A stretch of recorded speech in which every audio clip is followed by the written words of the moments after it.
I used to see ETs a lot initially, really all the time, lots of different ones. I didn't know what some of them were.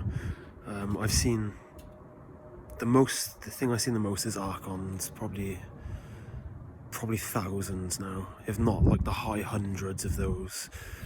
I used to see a lot of greys when I first was going through a hard time, and until the last couple of days I'd seen maybe 5 or 6 reptilians. One was wearing a cloak one time, and the others were just trying to intimidate me. But at the moment, the last 3 days, I've seen probably about 5 or 6 reptilians again. And I think it's because I'm going through a period of growth again. My awareness is expanding, and I think different ETs are attracted to that for different reasons. Some are curious about what's happening to you, and some wish to prevent you from evolving. So I wanted to say, with reptilians specifically, they're all different. Their faces are completely different, just as people's faces are completely different, and what comes through is their personalities are completely different as well. So one last night was extremely negative, very low vibration.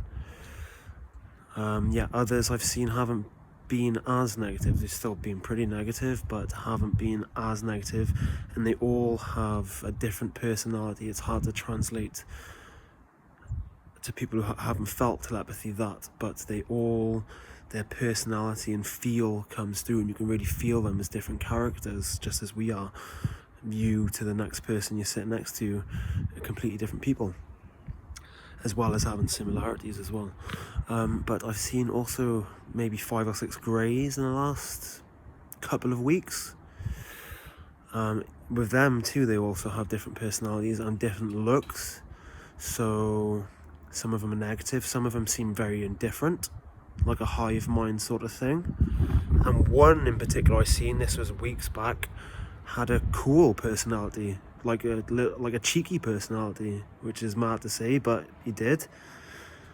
And I want to say, just now in bed, I'm just going to work on a night shift, a mantis come through, which is only the second time I've seen one of them. The first time was maybe a month or 2 ago, maybe 2 months ago, and it was just his face, and it was just for a brief moment.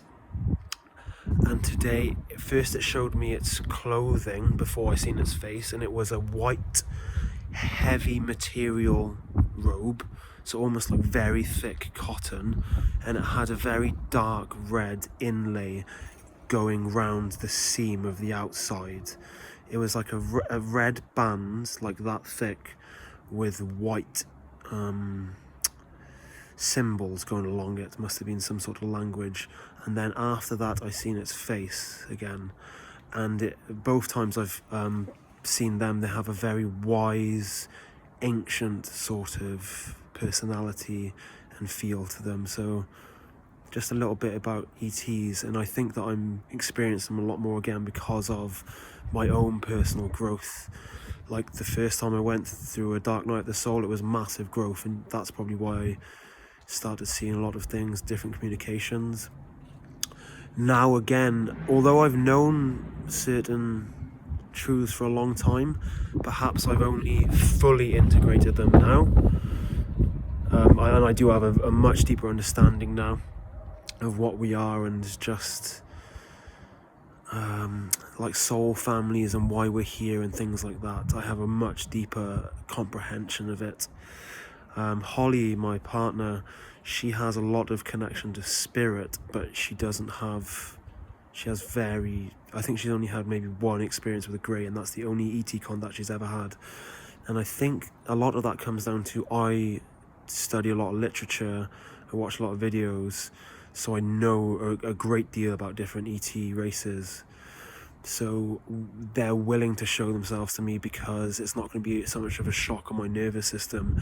I can integrate the experience because I know about them, whereas her, she has some knowledge, but not as much as compared to me. So if they were to show themselves to her, it would be more of a shock on the nervous system. She would still be able to integrate it because I know her, but that's probably why she has less experience.